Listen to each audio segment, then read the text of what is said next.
I am Dequitim, an armored fighter in non-choreographed night fights like those.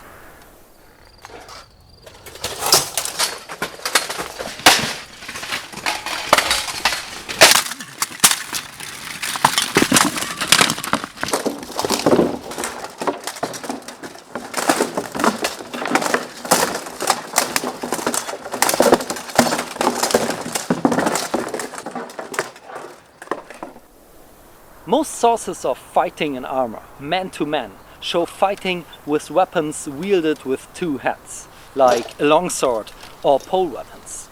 Sources on the use of shields in armored combat are rare, and when they are mentioned, they are usually only a marginal phenomenon on the duelist's large arsenal of weapons. When a fighter is fully armored, there are usually only a few gaps left to defend. A shield usually no longer seems important, and often a free hand or a second hand on the weapon is used more effectively.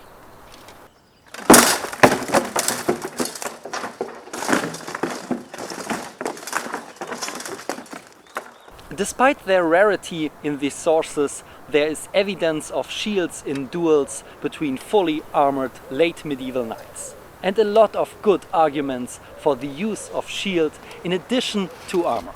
Shields came in a wide variety of shapes and appearances, but apart from the fencing sources, they are usually simple in form and primarily used for defense. The first type of shields we want to look at are small one-handed shields, such as bucklers or handheld torches. They are particularly common in the civilian sector and are therefore a type of shields more often found in unarmored dueling. They are light and can find a place on your belt in case you need them spontaneously. They are less common in armored combat. A shield is needed at the beginning of a duel and not later on. Being able to carry them well on your belt is therefore irrelevant. But there are also examples of bucklers and small torches in the hand of armored duelists. What are they suitable for, and how are they used?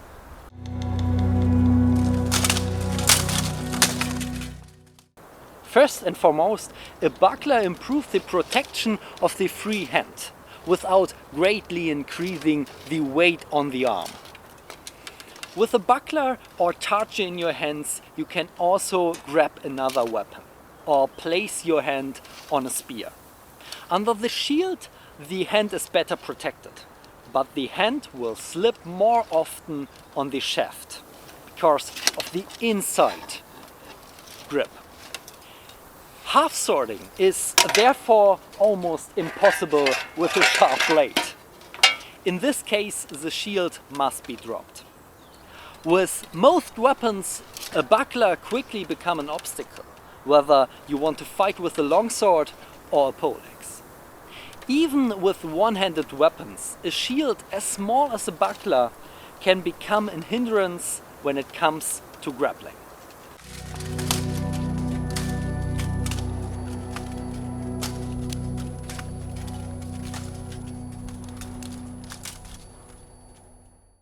With a buckler, you often feel tempted to throw punches.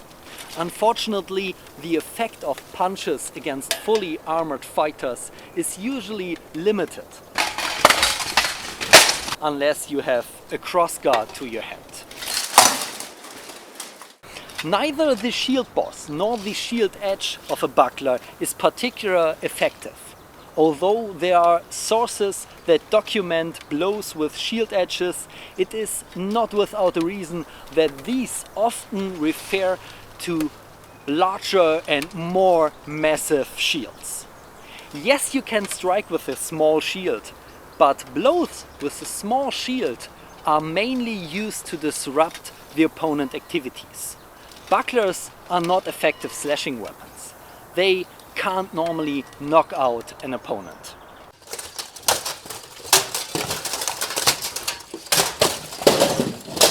Although the weak points of armor are greatly minimized, they are unfortunately still widely distributed across the body. A small shield may be easy to move, but it is also easy for an attack to avoid the shield. A buckler has to block with high precision. Like in unarmored combat, a buckler would have to be held far away from the body to increase the area covered by the angle of the shield. Especially in armor, spreading the arms is very exhausting. A large shield can therefore be less exhausting in armor, as it can held closer to the body for the same effect. In the next category of shields are medium-sized shields that are attached to the arm. On the one hand, they provide great protection for the hand and the entire arm, but can also cover parts of the body. Many of these shields have a teardrop or oval shape. An elongated shape allows the fighter to block low and high without moving far. They also optimized for shield thrusts. Here too, it is less about knocking out the opponent and more about keeping the opponent at a distance for preparing other attacks with the primary weapon by disrupting the opponent's structure and creating gaps. Only in rare cases it is possible to break the opponent's balance. Although it is possible to grab another weapon with a shield attached to the arm or to wield a weapon two-handed, but this is only very rarely shown with specialized shields and has their own disadvantages. On one hand, the range of attacks is often limited as the shield is often in the way. Secondly, the shield arm is heavier and less flexible in combat. The biggest problem with arm-mounted shields is the lack of possibility to drop them. In armored duels, the probability to get into close combat and wrestling is significantly higher than in other forms of duels. A shield attached to the arm hinders you when grappling and applying levers and throws.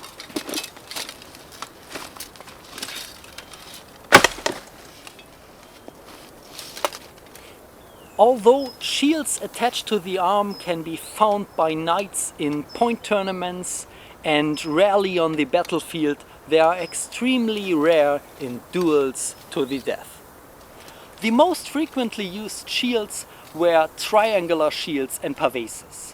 Triangular shields were popular over the centuries until the late Middle Ages and also used by fully armored knights. The tip of a triangular shield is not a thrusting weapon. They are not for punching. The triangular shape extends the shield significantly downwards with less material and weight, primarily used to protect the lower body. Leather buckles, which at first glance to appear to attach to the arm, could also be used for gripping with the hand. In addition to familiar leather straps and buckles, ropes bound in leather were also popular for holding shields. A central grip has enormous advantages in terms of the area to be covered, as the shield can be held further away from the body. Centralized grips are particular advantages against thrusts, which are usually the most dangerous attacks. Furthermore, the shield is more flexible in combat and can be used creatively with the hands, or it can simply be dropped in wrestling. Perhaps the most common way for a fully armored fighter to carry a shield is with a buckle around the neck.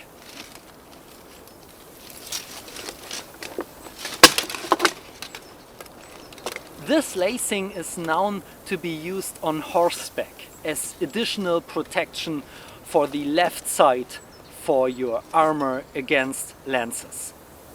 Various pictorial sources also show this type of shield being carried by fighters in duels on foot. Depending on the size of the shield, a shield hung around the neck can cover not only the armpit, but also the hip or even the whole side of the body. Large shields even cover the knee joints and can also protect the back of the knee.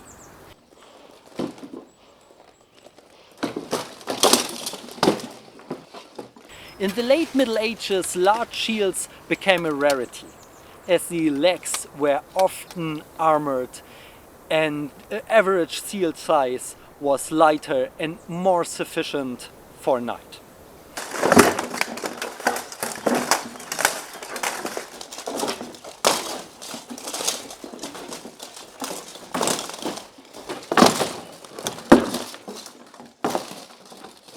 The shield hangs from a single strap over the shoulder and swings freely on the left arm. Some of these straps can be slit under the armor plates to provide more stability and can also help to align the shield in combat. Usually, however, a simple strap and the curve of the shield around the shoulder is enough to keep it in place. It is less of a hindrance than you would expect and hardly blocks the fight. On the one hand, it is possible to grasp the shoulder strap to support the shield.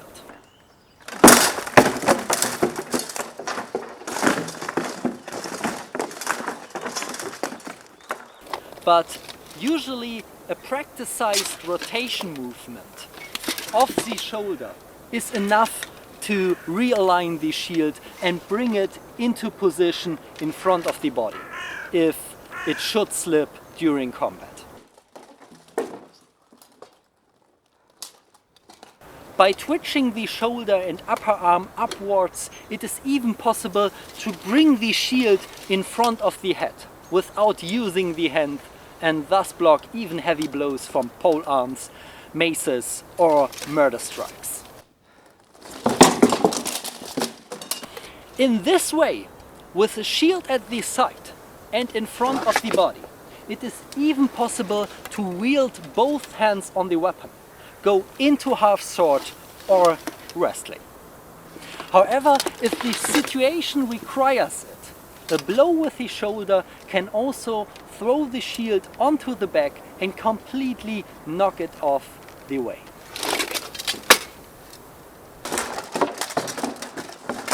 Only when wrestling on the ground are you at a disadvantage with larger shields. Small shields on the shoulder have almost no effect on the fighter's freedom of movement and offer almost nothing but advantages. The only reason why I sometimes do without my small shield in my left armpit in some fights is for the confidence of transporting items such as my camera equipment, and that I have to place it by my own. However, a knight rarely came to a duel alone, without a horse but with camera equipment.